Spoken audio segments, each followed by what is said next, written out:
يعني ايه ليمفاتيك اصلا؟ ايه كلمه ليمفاتيك دي؟ ليمفاتيك دي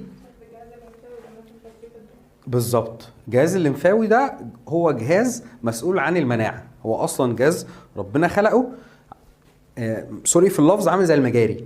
يعني الحاجات الضاره في الجسم تبدا تتجمع في الجهاز الليمفاوي وتبدا تتصرف من الجسم خالص. فعشان كده حتى ممكن واحد يقول لك ده انا جالي التهاب في الليمف نودز او الغدد الليمفاويه، وتلاقيه مثلا مورم هنا اللي هي اللوز، عارفين اللوز؟ او في اورام تحت الايه الباط، او ورم تحت ورا الودان، دي كانها مراكز تجمع السموم في الجسم. فالجهاز الليمفاوي طبيعته ربنا خلقه عشان بيجمع السموم ويخلي الجسم ايه يوديها للكبد والكبد يتخلص منها. تمام؟ طب ايه علاقتها بالدهون؟ الدهون برضو بتمشي داخل الجهاز الليمفاوي. يعني عمليه حركه الدهون داخل الجسم بتتم عن طريق ايه؟ الجهاز الليمفاوي.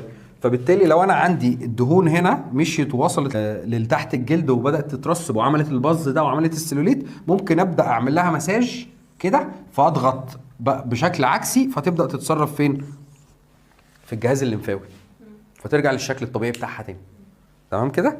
فده سبب ان انا ممكن اعمل مساج يحسن لي من السيلوليت.